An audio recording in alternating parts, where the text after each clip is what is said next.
मी आता एक हात मध्याभागी आल्यानंतर एक हाताचं पिक्चर टाकणार आहे. त्या हाताचं पिक्चर, त्या हाताचं परीक्षण मी केलं. आता त्या अशा कंडिशन मध्ये हाताचा भात होता, त्याचं परीक्षण कसं करायचं हा प्रश्न पडला. तरी सुद्धा मी केलेलं परीक्षण आणि त्या व्यक्तीची जन्म लग्न कुंडली याचा मेळ बसतोय का हे बघायचा मी कसोशीने प्रयत्न केला. आणि ते बघण्यासाठी वर्ध्याचे अभिलाष बागजीवाले यांना मी संपर्क साधला होता. मी केलेलं तळहातावरचं परीक्षण आणि कुंडलीनी त्यांनी काढलेलं निष्कर्ष परीक्षण यांचा दोघांचं निरीक्षण परीक्षण सेम आलेलं आहे. आता पहिल्यांदा महत्वाचं तळ हाताचं परीक्षण करत असताना तळ हाताची त्वचा कशी आहे, तळ हाताचे उंचवटे कसे आहेत, तळ हाताची बोटं कशी आहेत, तळ हातावरील रेषेचा उगम कसा आहे आणि तो विराम, ती रेषा विराम कुठे कुठल्या उंचवट्यावर पावते, तळ हातावर शुभ चिन्ह किती आहेत, अशुभ चिन्ह किती आहेत, हाताचा प्रकार कोणता आहे, नखांचा प्रकार कोणता आहे, बोटांचा प्रकार कोणता आहे, यासारख्या बारीक गोष्टी बघाव्या लागतात. उजवा हात सद्य परिस्थितीत कर्म करण्याचे, मी जे काही सद्य परिस्थितीत कर्म करणार त्याचं प्रतीक आहे. आणि डावा हात गत जन्माचं प्रारब्ध घेऊन तुम्ही आलेले आहात. त्यामुळं दोन्ही हाताचं परीक्षण करणं गरजेचं आहे. आज आपण बोट, सगळ्यात महत्वाचं बोट, पहिलं बोट गुरुचं आहे. गुरुच्या बोटाचं महत्व काय आहे ते आपण बघणार आहोत. गुरु म्हणजे बोटावरून सुद्धा आपल्याला हा सामुद्रिक हस्तरेखा शास्त्रामध्ये परीक्षण करता येतं. आता बोटांचे प्रकार पण आहेत. पहिला प्रकार आहे चपटे बोट, दुसरा प्रकार आहे चौरस बोट, तिसरा प्रकार आहे शंख आकाराचे बोट, चौथा प्रकार आहे टोकदार बोट, पाचवा प्रकार आहे गाठ असलेली बोट, गाठ गाठ असलेली बोट, सहावा प्रकार आहे लांब बोट, सातवा प्रकार आहे लहान बोट आणि 60वा प्रकार आहे गाठ विरहित बोट. आता प्रथम पहिला गुरुपर्वत, हा गुरुपर्वत आहे. गुरुपर्वताच्या वरच्या जे बोट आहे ते गुरुचं बोट संबोधलं जातं. मग गुरुपर्वताचे गुणधर्म वेगळे आणि गुरु बोटाचे गुणधर्म वेगळे. मग आता गुरु बोटावरून आपल्याला काय शिकायचं, काय परीक्षण करायचं याचं मी थोडक्यात मार्मिक विश्लेषण करणार आहे. अंगठ्यानंतरचे जे पहिले बोट असते त्यास तर्जनी असे म्हणतात. तसेच त्याला गुरुचे बोट सुद्धा म्हणतात.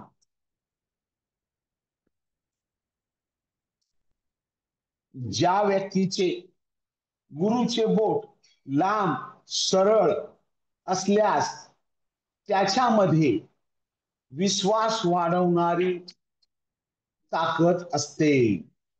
तसेच ती व्यक्ती सदाचारी, त्यांची विचारांची पातळी स्थिर असून त्यास ज्ञान, न्याय, प्रतिष्ठा चांगली त्याच्या आयुष्यात मिळत असते. त्याचबरोबर त्यांची मस्तक रेषा चांगली व दोषविरहित व फाटे न फुटलेली असावी लागते. वरील निष्कर्ष,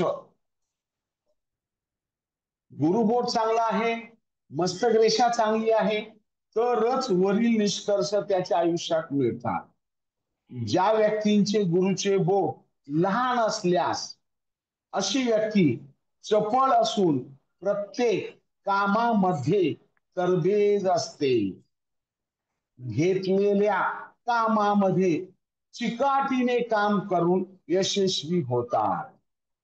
ज्यांचे गुरुबोट मध्यमा बोटापेक्षा लांब असल्याचे दिसत असेल तर अशा व्यक्ती धार्मिक असून महत्वाकांक्षा त्यांच्यात भरपूर असते. ज्या व्यक्तींचे गुरुच्या पर्वतावरून सुद्धा महत्वाकांक्षा, अभिलाषा, आशा बघितली जाते. ज्या व्यक्तींचे गुरुचे बोट लांब व टोकदार आहे, अशा व्यक्ती प्रामाणिक असून धार्मिक सुद्धा असू शकतात. अशा व्यक्ती म्हणजे ज्या व्यक्तींचे बोट टोकदार आहे,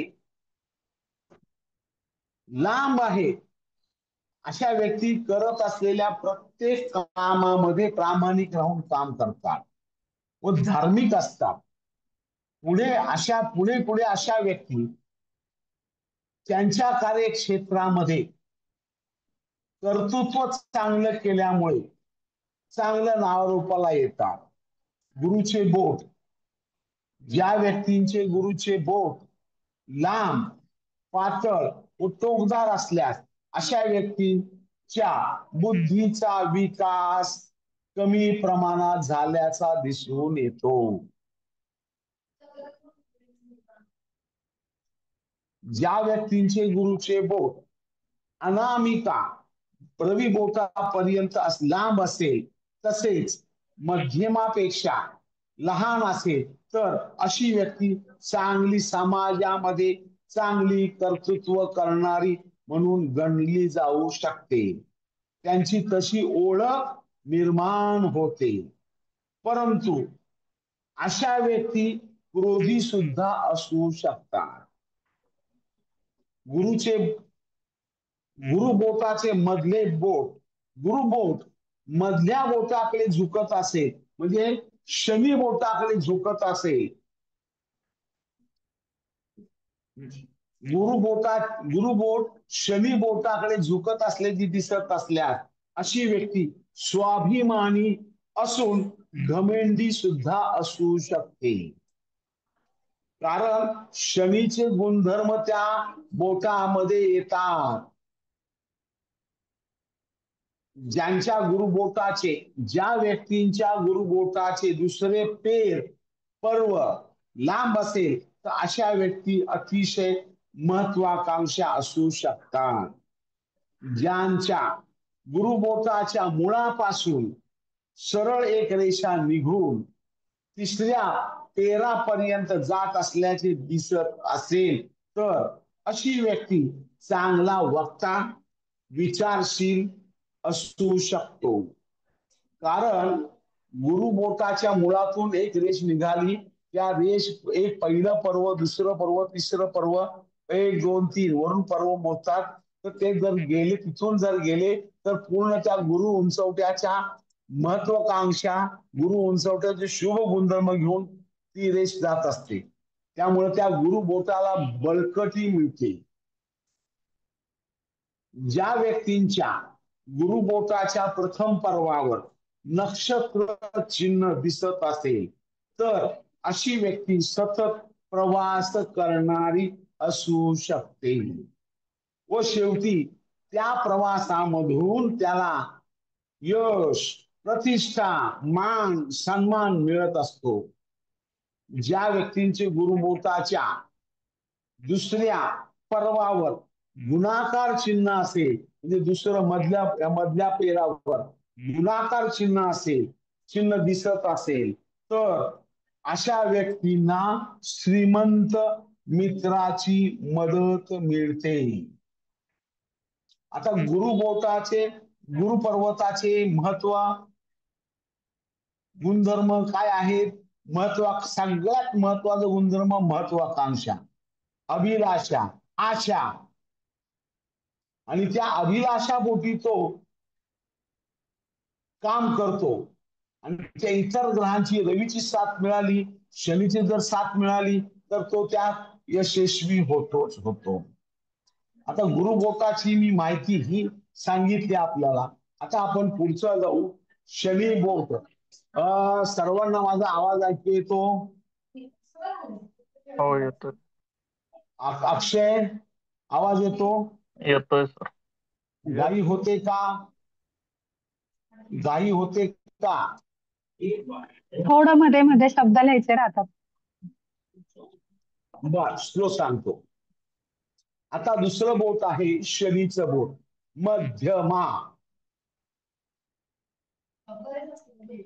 शनी बोटाचं, शनी उंचवट्याचं महत्व काय आहे? चिकाटी, कष्ट, मेहनत आणि यश. एखाद्या गोष्टीमध्ये जर चिकाटी असेल, कष्ट घेत असेल, तर अशा व्यक्तीला शनी यश देतो, दीर्घाईनं देतो. तेच गुणधर्म, तेच निष्कर्ष शनी बोटाला लावलेले आहेत. गुरुच्या बाजूस असलेल्या बोटास मध्यमा किंवा शनीचे बोट असे संबोधतात. हे बोट व्यवस्थित असल्याचे म्हणजे सरळ, हे बोट हे मध्यमा, गुरुकडे पण झुकलेलं नाही आणि रवीकडे पण झुकलेलं नाही, म्हणजे व्यवस्थित असेल तर, व्यवस्थित असल्याचे दिसत असता त्या व्यक्तीच्या मनावर चांगले व वाईट परिणाम होत नाही. आणि अशा व्यक्ती अडचणीच्या काळात अतिशय प्रसंगाधाम राखून आपले काम नेटाने करतात. ज्या व्यक्तींचे शनीचे बोट फार जाड दिसत असून त्यांची उंची लांब असून मजबूत असेल, तर अशी व्यक्ती मनावर लवकर परिणाम करून घेत असते. अशांचा स्वभाव भित्रा, आपल्या कल्पना विश्वात रमून स्वतःच्या नशिबाला दोष देणारा असतो. ज्यांचे, ज्या व्यक्तींचे शनीचे बोट पातळ व चपटे असल्याचे दिसत असेल, तर अशी व्यक्ती दुसऱ्याचा द्वेष करणारी असू शकते. शनी बोटाचे पहिले पेर, अग्रभाग चौरस असल्याचे दिसत असेल, तर अशी व्यक्ती गंभीर स्वरूपाची असू शकते. ज्या व्यक्तींचे या बोटाच्या अग्रभागावर अर्धगोळाकार चिन्ह दिसत निदर्शनास येत असेल, तर अशा व्यक्तीस कला व साहित्यात जास्त रस असल्याचे दिसून येते व त्यामध्ये ती व्यक्ती आपली हुशारी दाखवते. ज्या व्यक्तींचे शनीचे बोट जास्त पातळ असल्याचे निदर्शनास येत असेल, तर अशी व्यक्ती प्रत्येक कामामध्ये शंका काढणारी असते. या बोटाची लांबी नियमित दिसत असेल तर व हे बोट पुष्ट दिसत असेल, तर अशा व्यक्ती गंभीर स्वरूपाची सुद्धा असू शकते. ज्या व्यक्तींचे हे बोट प्रमाणापेक्षा जास्त लांब दिसत असेल, तर अशी व्यक्ती दूरदर्शी असू शकते व त्यांना कलह, भांडण अजिबात आवडत नाही. शनी बोटाचे पहिले पेर, पर्व लांब असल्यास ती व्यक्ती अंधश्रद्धाळू असू शकते. या बोटाचे दुसरे पर्व, पेर लांब असल्यास ती व्यक्ती यांत्रिकी व्यवसायात चांगले निपुण असू शकते. दुसरे पेर लांब असून हाताची इतर पाची बोटे व्यवस्थित असून गाठ विरहित दिसत असतील, तर अशी व्यक्ती ज्योतिष या विद्येत चांगला प्रवीण असून आपला चांगला नाव लौकिक कमवू शकतो. मध्यमाचे शनी बोटाचे दुसरे पेर लांब असून त्या बोटाचे सांधे गाठीयुक्त म्हणजे गाठी म्हणजे जिथं बोट वागतं ते सांधे, त्याला तिथं गाठ असतात. त्यामुळे बोट एकमेकाला जुळत असतील तर त्याच्यामध्ये फट निर्माण होते. आणि ज्या वेळेला फट निर्माण होते त्यावेळेला ते बोट गाठीयुक्त बोट आहेत. आणि ज्या वेळेला फट निर्माण होत नाही 5-4 बोटामध्ये त्यावेळेला गाठ विरहित बोट असे म्हणतात.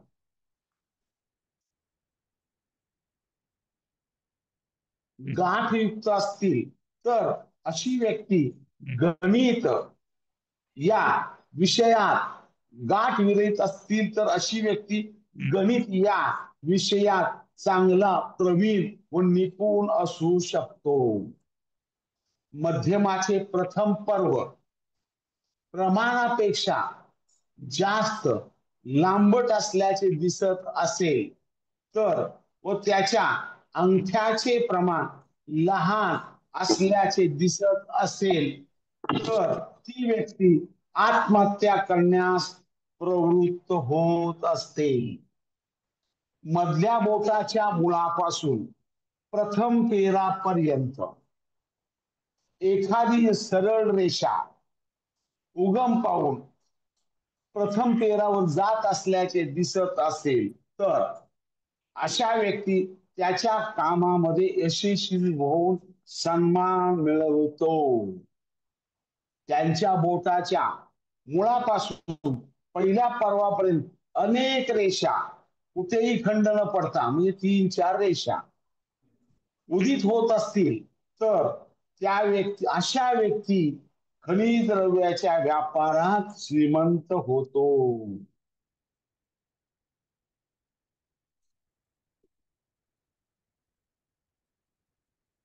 मधल्या बोटाच्या म्हणजे शनी बोटाच्या प्रथम पेराच्या सांध्यावर नक्षत्राचे चिन्ह दिसत असल्यास अशा व्यक्तीचे भाग्य कमजोर असण्याची शक्यता जास्त असते.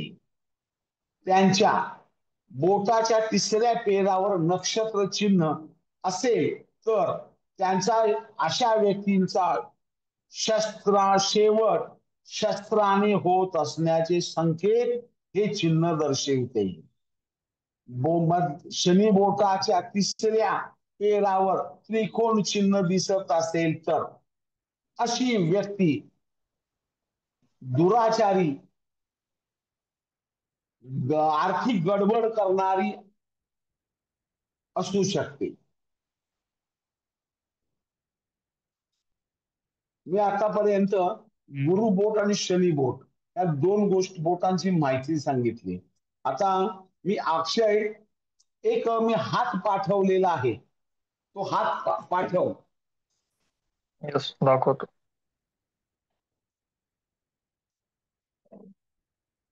अभिलाष आणि अभिलाष बागजीवालेचा माईक ओपन कर.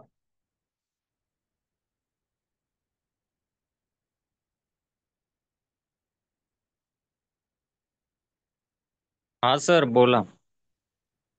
अभिलाष मी हाताचं आता सर्वांच्या स्क्रीनवर हात अक्षय सर्वांचे माईक ओपन कर. विठ्ठल पाटील सर तुम्ही आहात ना?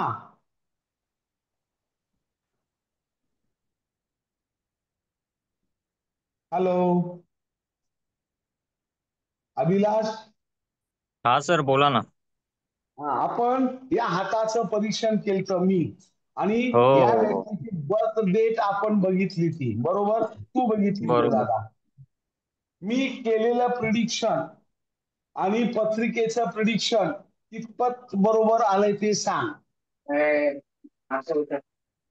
आपण जेवढी मॅच केला या हातावरून हा 90-95% ज्या ज्या गोष्टी मॅच केल्या कालघटना म्हणा, जेव्हा त्यांचा ते अपघात झाला त्या काळाचा कालखंड वगैरे, ते 90-95% पत्रिकेनुसार पूर्ण मॅच झालेला आहे. ते म्हणजे डिटेल पाहून डिटेल आपण जसं लग्न आहे, नवमास, नक्षत्र, एवढं डिटेल मध्ये जाऊन ते मॅच करून पाहिला. बरोबर. आता या हाताचं परीक्षण करायला अक्षय बाकी माईक बंद कर अक्षय. आम्ही या हाताचं परीक्षण करायला मी 4 तास घातले, 4-5 तास घातले. आता अशा परिस्थितीत हाताचं परीक्षण काय करायचं ह्या विवंचनेत होतो. फक्त स्मरण, सद्गुरूंना स्मरण केलं आणि एक एक रेषेचं महत्व सांगत गेलो त्या व्यक्तीला, एक एक गोष्टीचं महत्व सांगत गेलो. या कालखंडामध्ये अपघात झाला, यंत्रामध्ये हात गेला, या त्या वयाच्या त्या दरम्यान गेला, त्याच्यामुळे ते हाताची एवढी 4 बोटं 5 बोटं गमवावी लागली, म्हणजे जवळजवळ अर्धा हात गमवावा लागला. आणि हे सगळं मी त्या व्यक्तीकडून सुद्धा दक्षिणा सुद्धा घेतलेली नाही. मला एक चॅलेंज होतं आणि ते मी चॅलेंज स्वीकारलं होतं आणि मी केलेलं फलादेश कुंडली प्रमाणे बरोबर येतो काय मला चेक करायचं होतं. मग मी अभिलाष बागदीवाले तर आहेत त्यांना सांगितलं की गुरुजी तुम्ही पत्रिका बघा, मी हात बघतो. मी केलेलं फलादेश आता हे जवळजवळ 1-1.5 वर्षापूर्वी मी केलेला आहे, पण तो हात मी सेव ठेवलेला आहे माझ्याकडे. तो फलादेश पत्रिकेप्रमाणे अतिशय तंतोतंत जुळून आला. अभिलाष बोला. त्यांना आपण जेव्हा कालखंड विचारला, जसा आता त्यांचा डाव्या हाताला आहे झालाय अपघात, ते डावा हात आणि पत्रिकेनुसार त्या कालखंडामध्ये कोणत्या हाताला अपघात होण्याचे योग होते, ते भरपूर आपलं असं समजा की मॅच झालेलं आहे. महादशा, दशा, गोचर, पत्रिकेतले ग्रह, नवमांश, म्हणजे जेवढं आपल्याला डिटेल टू डिटेल बघता येईल तेवढं 90 to 95% परफेक्ट झालेलं आहे. मी ते नेहमीच हातावरून आपण परीक्षण केलं. नाही, मी आठवण तो मी करतो तो भाग नाहीये. फक्त हे हा विशेष होतं, चॅलेंजिंग होतं. आता हो. हे चॅलेंजिंग स्वीकारायचं कसं? आणि मी फक्त सद्गुरूंना स्मरण केलं, मला बुद्धी द्या. त्यांनी मला बुद्धी दिली. एक एक गोष्टीचा उलगडा हातावरून करत गेलो. पत्रिकेप्रमाणे बरोबर आहे का ते बघत गेलो. आणि त्याच्यात आम्ही 2 जण यशस्वी झालो. हे सर्व श्रेय संत सद्गुरू श्री गजानन महाराजांच्या स्मृतीमुळे झाले, आशीर्वादामुळे झालेलं आहे. बाकी ह्याच्यात आमचा काही हे नाही, निव्वळ स्फूर्ती. कारण अशा केसमध्ये तुम्हाला सद्गुरूच तारतात. हा माझा अनुभव आहे आणि त्या अनुभवातून तो शेअर करायचा होता सर्वांना, तुम्ही आज शेअर केला. हाताचं या परीक्षण करताना खूप 4 तास मी परीक्षण करत होतो. मी नोट्स काढले, हे कशामुळे झालं असेल, कुठल्या ग्रहामुळे झालं असेल, कुठल्या रेषेमुळे झाला असेल, आणि तो त्याच्या आयुष्याचा कालखंड वय कोणतं असेल याचा मी बारकाईने अभ्यास केला. आणि मी काढलेले सर्व निष्कर्ष अभिलाषला सांगितले, बाबा हे असं आहे, पत्रिकेत पण बरोबर आहे का सांग. त्याचं उत्तर आलं होय. प्रत्येक वेळेला आम्ही जवळजवळ 1 तासभर या हातावर चर्चा करत होतो आणि ती व्यक्ती सुद्धा लाईनवर होती.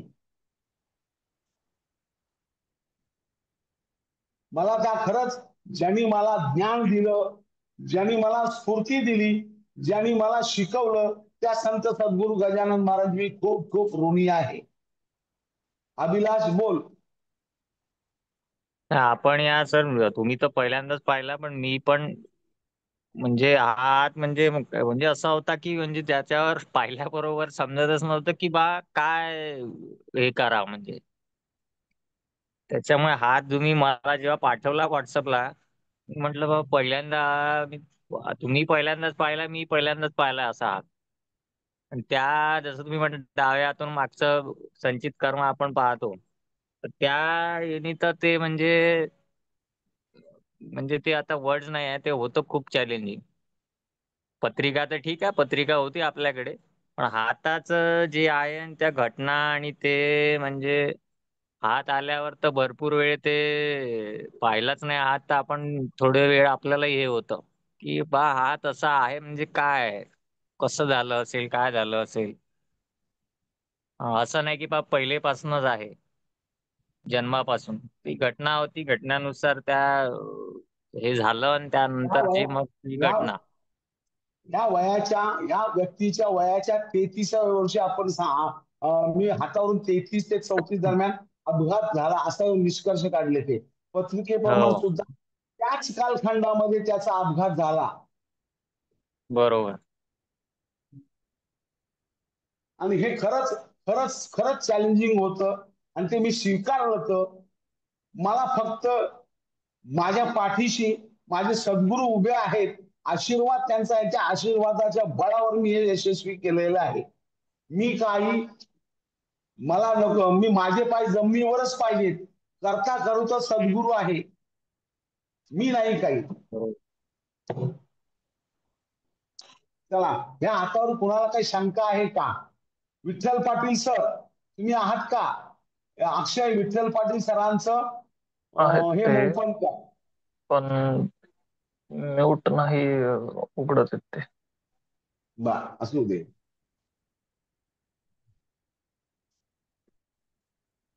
बोला.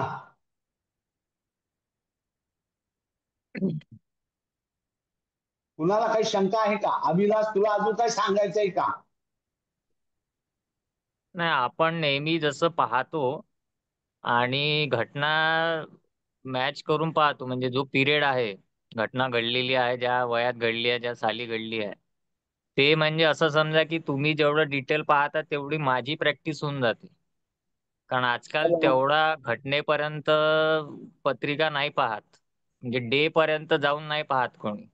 इयर झालं खूप झालं, इयर झालं म्हणजे खूप झालं, इयर पर्यंत. तर ते आपण कसं आहे की नाही जुन्या घटना पासून ते आतापर्यंत ज्या ज्या घडल्या आहे, जे जे सांगतो, तर ते मॅच करणं म्हणजे ते इझी नाही आहे. आणि ते अशा हात राहिला आणि तो पत्रिकेनुसार, मेन म्हणजे पत्रिकेतील डावा उजवा पाय हात हे सगळे मेडिकल एस्ट्रॉलॉजी मध्ये माहित पडतं आपल्याला. तर त्याच्यामध्येही बरोबर तो डावा हातच आला होता पत्रिकेनुसार. त्याच्यामुळे ते कसं आहे की असं म्हणू शकतो की घटना पण टळत नाही, पण त्या माहिती पण तेवढ्याच होतात. जर अगोदर माहित पडल्या आपल्याला तर उपाय आणि प्रिकॉशन घेऊन भरपूर आपण फ्रिक्वेन्सी जशी तुम्ही म्हणता ती भरपूर कमी होऊन जाते. फ्रिक्वेन्सी काय मी भरपूर वेळात हे होऊन जातं. आपण जसं संततीचंही आपण पाहतो, तर ते म्हणजे ते असं समजा की बा ते नाहीच्या बरोबर ज्यांनी सांगितलं होतं ते सगळं देवाच्या कृपेने आपल्या काही मार्गदर्शनाने सगळ्यांचे चाइल्डचे प्रॉब्लेम सॉल्व्ह झाले आहे. बरं. मी संतती योग कांचन नाव सांगतो. कांचन महाजन, हम्म. पूनम गदाबिया, सारंग नागपूरचे सारंग, त्याच्यानंतर किनी मुंबईच्या किनी, आणि अजून एक आहे आता नाव आठवते मला. या 5 व्यक्ती 8-8 वर्ष झाली ती संतती होत नव्हतं विवाहाला, तरी सुद्धा 2 दिवस हाताचं परीक्षण केलं. पहिल्यांदा स्वतःला प्रश्न विचारले, संतती रेषा आहे का? एक. दुसरा प्रश्न विचारला, संतती सुख आहे का? तिसरा प्रश्न विचारला, संतती नॅचरल होईल का? चौथा प्रश्न विचारला, स्वतःलाच प्रश्न विचारले ते. चौथा प्रश्न विचारला, संतती होण्यासाठी मेडिकल ट्रीटमेंट घ्यावी लागेल का?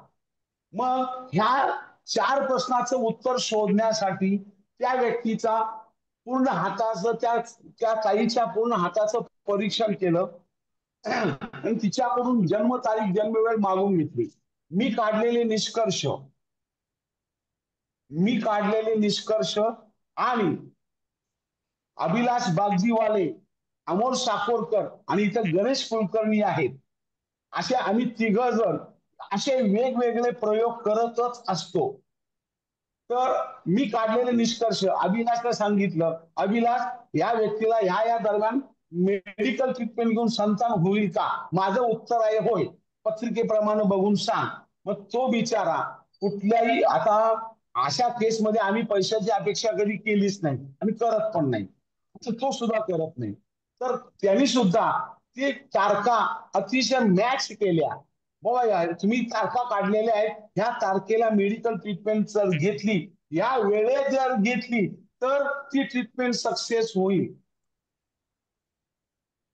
अशा 5 केसेस सक्सेस केल्या. 6वी केसेस शेळके नावाची मुंबईची आहे, त्या ताईंना 4था महिना लागलेला आहे.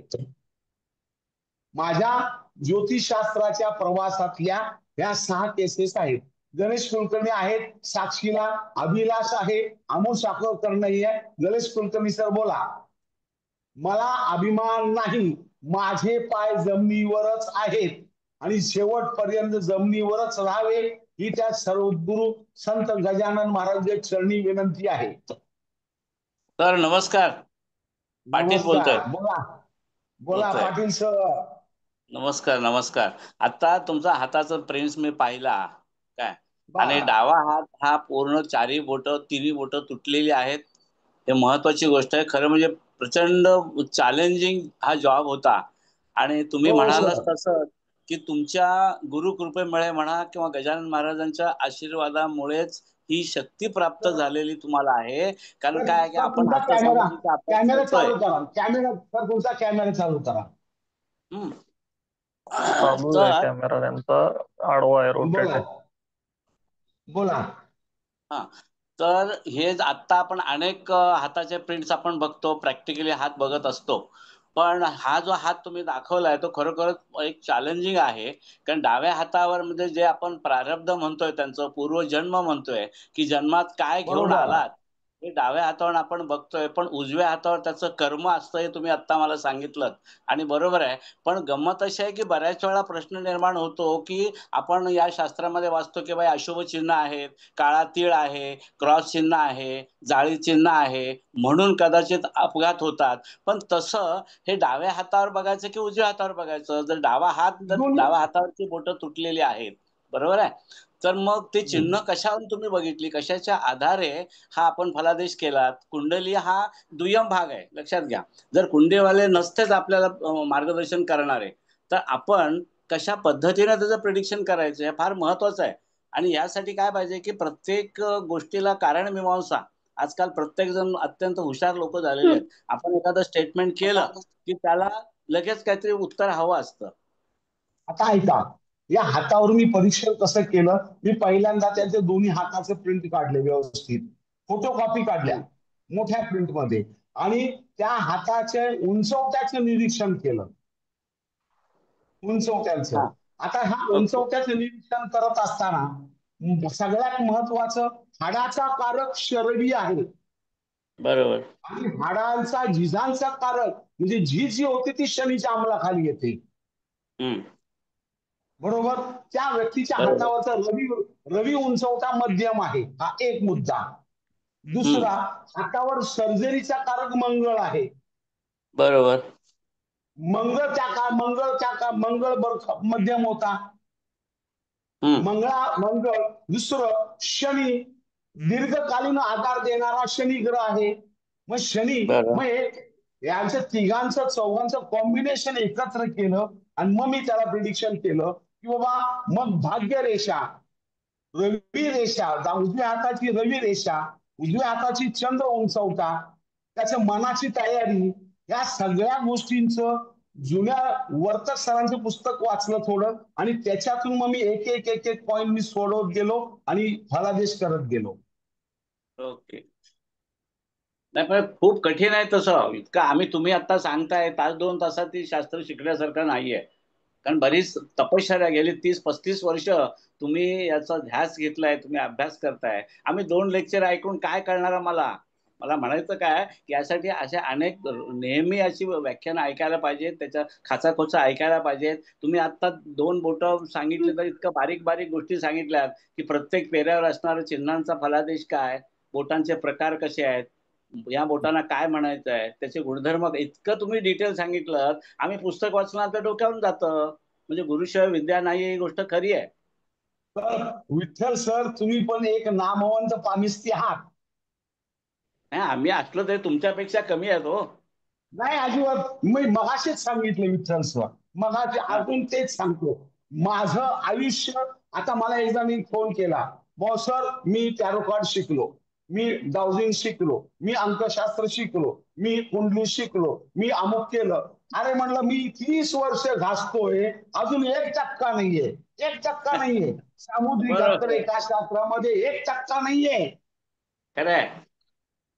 आणि मला असं मी मी त्याला काय बोललो नाही, त्याला काय प्रत्युत्तर केलं नाही. मी त्याला म्हणलं बाबा चांगलं कर, चांगलं मार्गदर्शन कर आणि सद्गुरूंची उपासना कर, तुझ्या हातून चांगलं सत्कार्य घडव. एवढंच अगदी बोलून मी बरोबर. शांत बसलो. बोला. बरोबर. रचना मॅडम विचारा, काय प्रश्न आहे तुमचा? थांबा, अ, कुलकर्णी सर बोला. विठ्ठल सर, हे हा कुलकर्णी सर बोलतात. कुलकर्णी हा हा, गणेश हरकत नाही. कुलकर्णी. बोलू कुलकर्णी द्या सर काय हरकत तुमचा नाही. कॅमेरा चालू करा आणि बोला.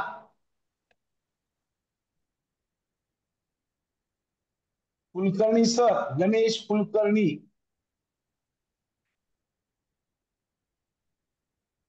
बोला. आज मी 2 दिवसापासून आठ दिवसापासून एक डोक्यात वेगळी कल्पना होती. रात्री संध्याकाळी 9 नंतर वेबिनार घ्यायचा, 9 नंतर.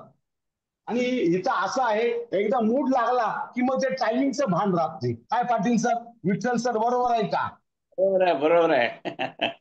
एकदा खरंय. मूड लागला, मूड जर आला मग ते भान राहत नाही. मग 10 हा, वाजता 11 सुद्धा वाजतात. वेळेचं भान राहत नाही. बरोबर आहे. अगदी बरोबर आहे सर. आणि आता हे असं आहे, एखादा दारू पितो, मला त्या दारूच्या गुत्त्यावर गेल्याशिवाय, त्याला दारू पिल्याशिवाय सहन होत नाही. तसं माझं झालेलं आहे. मला काय ना काहीतरी खुराक पाहिजे डोक्याला. मग ते कुलकर्णी सरांना विचारायचं आहे काहीतरी बघा. आले कुलकर्णी सर आले. बोला कुलकर्णी सर. नमस्कार सर्व ज्योतिष अभ्यासकांना, ज्योतिषांना. ज्योतिषाची भाग जर सांगायचं तर ही साधना कधीही न संपणारी आहे. कुठलाही चांगला ज्योतिषी हा आयुष्यभर अभ्यासकाचा असतो.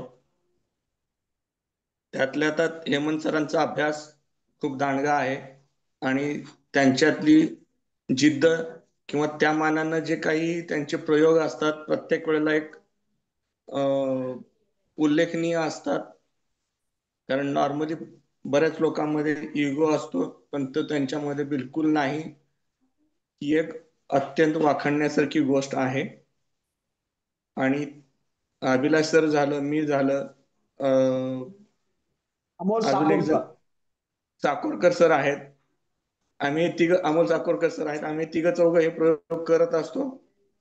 आणि या बाबतीत खरोखर आम्हाला ही संधी मिळाली की आम्ही त्या प्रयोगाचे एक सहभागी झालो. त्याच्याबद्दल ऍक्च्युअल आम्ही हेमंत सरांचे आभार मानतो पहिली गोष्ट. पण ही गोष्ट खूप अतिशय म्हणजे कधीही कोणी विचार केला नसेल. फक्त प्रत्येक जण आपापल्या शाखेचा अभ्यास करत राहतो आयुष्यभर, पण असं मिक्स करून करणं आणि त्याचे वेगवेगळे परिणाम अभ्यासणं हे एक खूप चांगली गोष्ट आहे. आणि आतापर्यंत आम्ही जे काही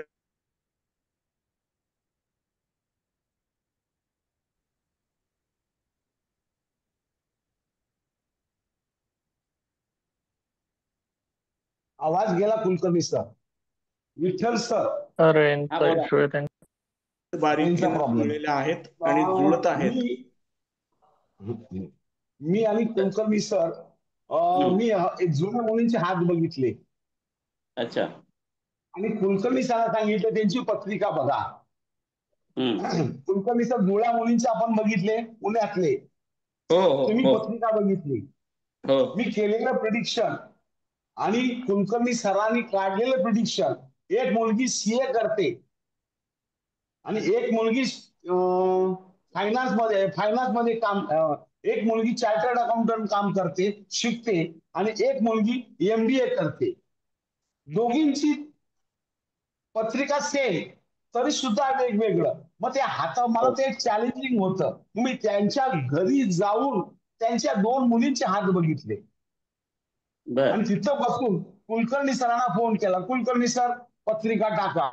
आपल्याला हा एक चॅलेंजिंग जॉब आहे. आपल्याला त्याच्यात उतरायचंय. आपल्याला हे काय आहे, त्याच्यात काय चेंजेस आहेत ते बघायचंय. मग कुलकर्णी सरांनी लगेच बाजूला कामं सगळी सोडली आणि पत्रिका बघितली. मी केलेलं दोन्ही मुलींचं प्रिडिक्शन.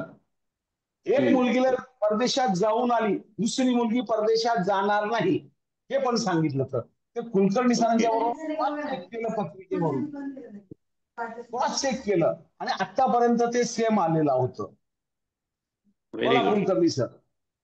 नाही, या बाबतीत ज्या वेळेला जुळ्याची कुंडली हस्तरेषा सोबत मॅच करणं माझ्यासाठी पण एक वेगळा अनुभव होता. नॉर्मली सिंगल पर्सन मॅच करणं सरळ सोपं होतं. जसा आता हाताचा एक विषय झाला की हातच त्याच्यातला जवळजवळ 70% हातच नाही, त्या केसमध्ये पण हस्तरेषा पाहणं खूप जिकिरीचं होतं. तसं ह्या जुळ्याच्या ह्याच्या हस्तरेषामध्ये नॉर्मली हस्तरेषा जुळवणं हा एक सुद्धा महत्वाचा भाग होता कुंडली सोबत. तर कृष्णमूर्ती पद्धतीमध्ये ज्यावेळेस मी मॅच करलं त्यावेळेस त्यांचे प्रिडिक्शन्स आणि माझे प्रिडिक्शन्स अगदी तंतोतंत जुळले. त्याच्यामुळं माझ्यासाठी पण एक वेगळा अनुभव होता हा. आता इथे सर्व ज्योतिष प्रेमी आहेत, अभ्यासक आहेत आणि ही वेगवेगळे प्रयोग करायची स्फूर्ती कुठून येते मला नाही माहिती, पण मी एक डोक्यात कल्पना आली की मी ती पूर्ण करतो. आणि मला हे साथ देणारे एक आहेत गणेश कुलकर्णी, दुसरं अभिलाष बागदीवाले आणि अमोल साकोरकर. वा. बोला, चला. आणि कुणाला काही महत्वाचं प्रश्न म्हणजे, आहेत? एक मिनिट सर, एक मिनिट. आणि महत्वाचं म्हणजे हेमंत सर वेगळ्या ठिकाणी आहेत, अमोल साकोरकर सर वेगळ्या ठिकाणी आहेत आणि अभिलाष सर वेगळ्या ठिकाणी आहेत. पण तिन्हीलाही सर ज्या ज्या वेळेनुसार कम्युनिकेट करतात आणि त्यानुसार त्यांनी प्रत्येकाला संधी देतात. आणि महत्वाचं म्हणजे एवढ्या वर्षाचा अभ्यास असून, एवढं प्रिसिजन असूनही अजूनही पाय जमिनीवर आहेत, इगो बिलकुल नाही. ही एक गोष्ट फार महत्वाची आहे. धन्यवाद विठ्ठल सर. सर बोला. विठ्ठल, धन्यवाद कुलकर्णी सर. विठ्ठल सर बोला. अरे मीच बोलत राहिलो तर प्रॉब्लेम येईल. असं काय करता? काही काही लोक प्रॉब्लेम येत नाही, बोला. काही लोकांचे प्रश्न असतील ते पहिले येऊ देत, मग त्याच्यानंतर आपण बोलूया. शंका असतील काही लोकांच्या, काहीतरी मगाशी विचारणार होते ना कोणतरी. आता काय शंका असतील तर विचारू. हम्म. आता शंका कोणाची आहेत का? नाही. तर मी आता अर्चना अनामिका मॅडमने हात वर केला होता, पण बोला. अर्चना काही मॅडम अर्चना नाही, बोला. रचना. रचना मॅडम बोला.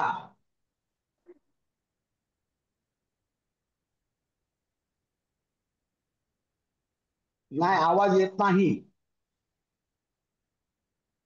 अनम्यूट करा मॅडम. हॅलो. बोला.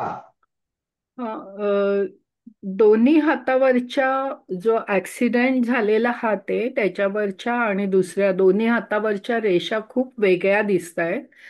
आणि दुसरं म्हणजे आयुष्य रेषेच्या तुम्ही त्याचं वय, ऍक्सिडेंटचं वय कसं काढलं किंवा कसं ते प्रेडिक्ट केलं, हे जाणण्याची इच्छा आहे. आयुष्य रेषेवर मी त्या हाताचे फोटो काढले. एक आयुष्य रेषेवर मी स्केल टाकलं. व त्या कालखंड आयुष्य रेषेवर स्केल टाकलं. उजव्या हाताच्या डाव्या हाताच्या आयुष्य रेषेवर थोडी स्केल टाकलं. तो स्केल कुठल्या दरम्यान आहे तो स्केल अंदाज घेतला. मग त्याची शनी उंचवटा बघितला.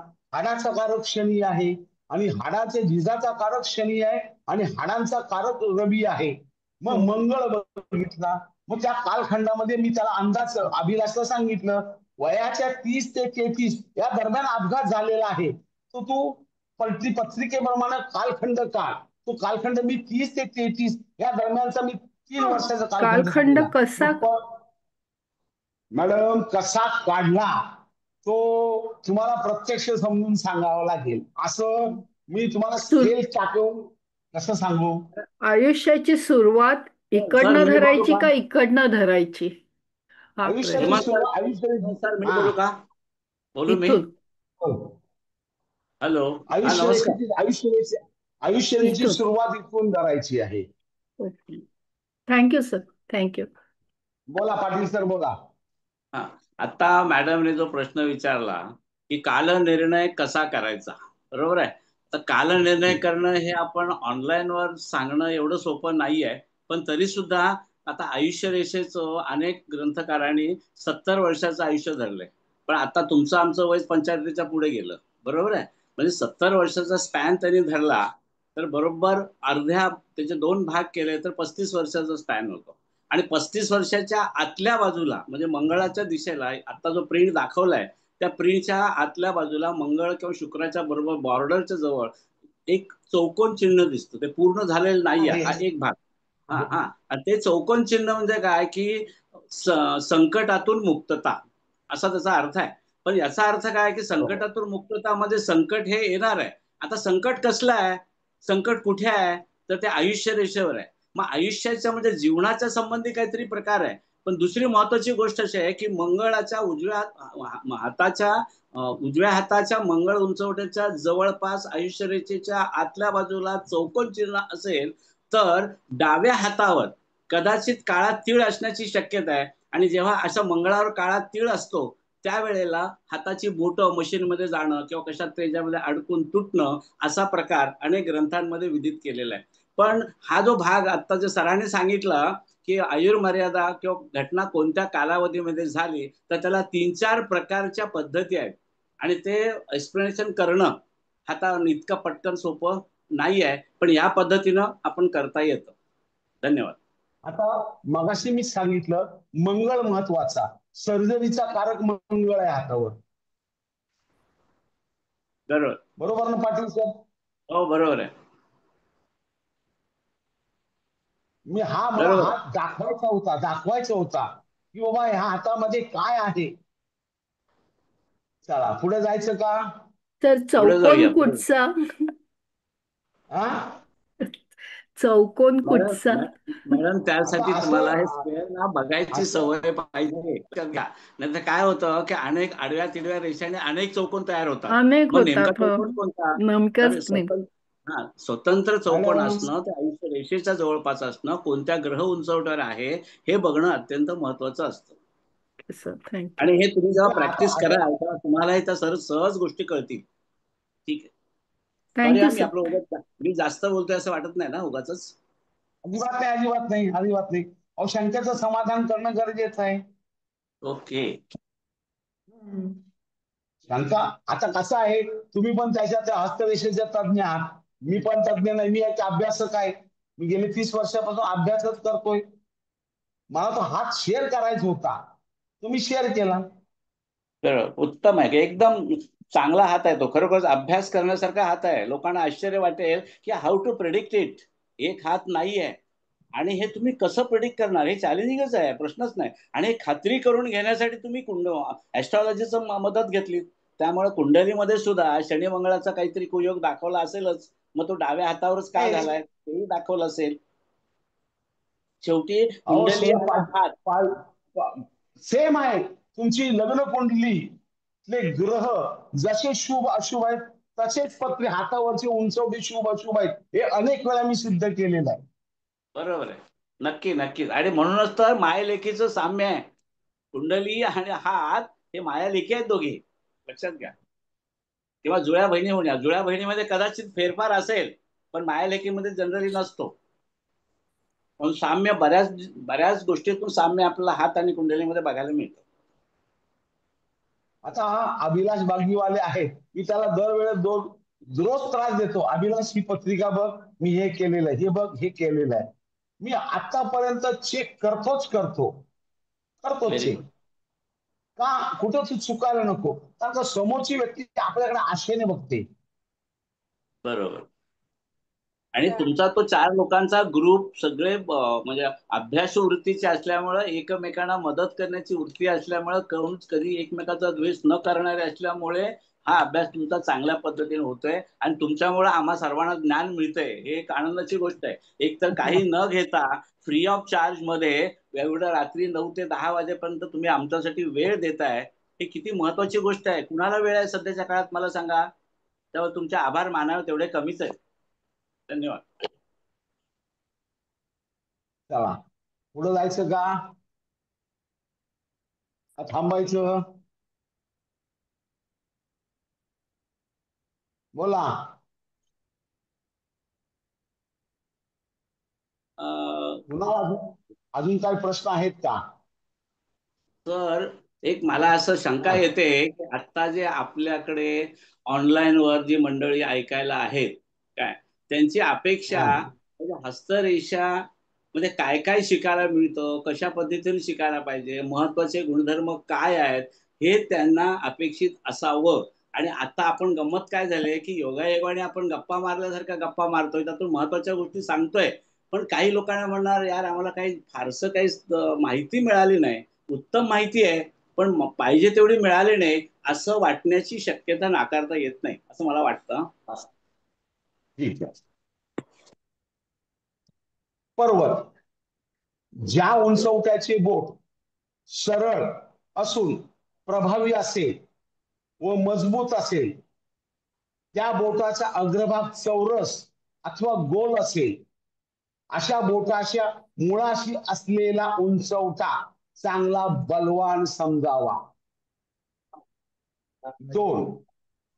जो उंचवटा त्याच्या स्वतःच्या कक्षेत असून त्या बोटाच्या बरोबर खाली येत असेल व दुसऱ्या बोटाच्या उंचवट्याच्या कक्षेत येत नसेल, तसेच दुसऱ्या उंचवट्यास आपल्या कक्षेत येऊ देत नसेल, तर तो उंचवटा चांगला बलवान आहे असे समजावे. एखादा उंचवटा दुसऱ्या उंचवट्याच्या कक्षेत घुसत असेल, जात असेल किंवा दुसऱ्या उंचवट्यात आपल्या कक्षेत येऊन देत असेल तर अशा पर्वत दुर्लभ किंवा बलहीन आहे असे समजावे. पहिल्या प्रकारात त्याला मिळणाऱ्या फळामध्ये अतिरेकपणा दिसून येतो व दुसऱ्या स्थितीत फळामध्ये संकुचितपणा दिसून येतो. नेक्स्ट, एखादा उंचवटा पर्वत दुसऱ्या उंचवट्याच्या कक्षेत मिळत असेल,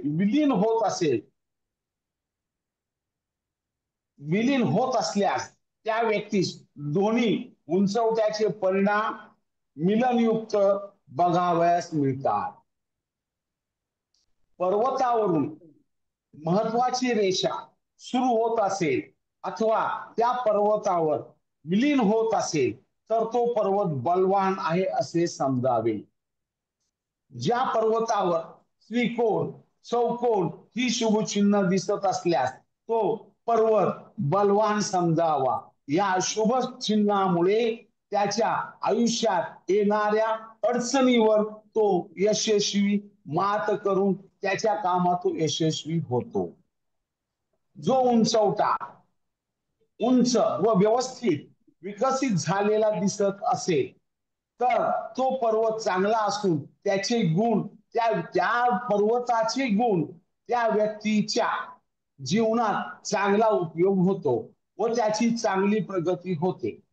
तसेच उंचवट्याच्या जागी खड्डा पडत असेल तर त्या पर्वतावर यव किंवा एखादे अशुभ चिन्ह असल्यास तो पर्वत निर्बल समजावा व त्या पर्वताचे शुभ फळ कमी प्रमाणात मिळते असे समजावे.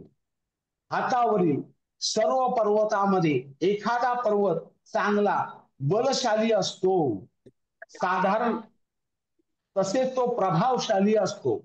त्यामुळे इतर पर्वतांचे बळ साधारण पडते. एखाद्या बलवान पर्वतामुळे दुसरे पर्वत कमी बलहीन झाल्याचे दिसते.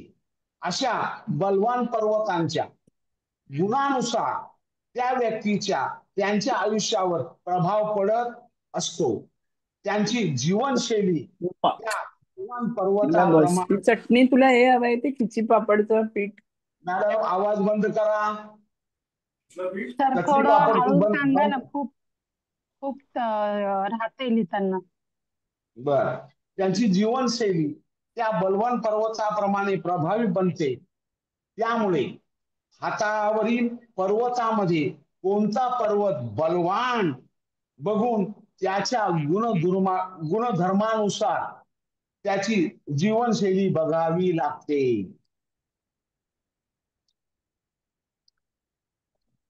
हातावरील गुरुपर्वताचे निरीक्षण करून त्या व्यक्तीचे धार्मिक, आध्यात्मिक, शैक्षणिक, बौद्धिक जीवन कसे असेल हे पाहावे लागते. तसेच या गुरुपर्वतावरून त्याची महत्वाकांक्षा, सौख्य, ज्ञान, सत्वगुण यांचाही विचार करावा लागतो. रवी उंचवट्यावरून त्याच्या जीवनात येणारे यश, अपयश, मान, सन्मान, वैभव, त्याचे भाग्य यासारख्या गोष्टींचे अवलोकन केले जाते व त्यानुसार निष्कर्ष काढले जातात. बुध उंचवट्यावरून त्या व्यक्तीचा व्यवसाय, विद्या, त्याची बुद्धिमत्ता, अभ्यास, आरोग्य यासारख्या गोष्टीचे विश्लेषण केले जाते. शुक्र उंचवट्यावरून आयुष्याचा जोडीदार, त्याचे वैवाहिक जीवन, प्रणय, ऐश्वर्य, भोग इत्यादी म्हणजे एखादं सुख भोगण्याचे प्रकार आहेत ते सुद्धा शुक्रावरून बघितलं जातं. इत्यादी बाबीचे अवलोकन केले जाते. चंद्र पर्वतावरून त्याच्या मनाची स्थिती, त्याची आकलन शक्ती, कल्पना शक्ती, प्रवास, त्याच्या मनावर होणाऱ्या परिणामाची चंचलता, परदेश गमन यासारख्या गोष्टी बघितल्या जातात. धनमंगळ उंचवट्यावरून त्या व्यक्तीचे शारीरिक सामर्थ्य, त्याची तामसी स्वभाव, शौर्य, त्याची प्रतिकार शक्ती या बाबींचा विचार करावा लागतो. ऋणमंगळ उंचवट्यावरून त्याच्या आयुष्यात येणारे चढ उतार, यश, अपयश, त्याला होणारी शत्रू पीडा, त्याचे व्यावहारिक ज्ञान, होणारे आजार, त्या आजारापासून होणारी शस्त्रक्रिया यासारख्या गोष्टींचा विचार करावा लागतो. आता शेवट राहिला शनी. शनी उंचवट्यावरून तो करत असणारी मेहनत, कष्ट, गूढ विद्या, त्यांचा स्वभाव शांत किंवा गंभीर आहे, या त्यांची आर्थिक परिस्थिती यासारख्या गोष्टींचा विचार करून निष्कर्ष काढावे लागतात. हे सारे मी 16 पॉइंट काढलेले 16. त्या 16 पॉइंटवर हस्तरेषेचा अभ्यास मी केला आणि हे सगळे मी 4 ते 5 पुस्तकातून सगळं वाचून माझ्या भाषेत लिहिलेलं आहे, पुस्तकी भाषेत नाही. त्या माझ्या भाषेत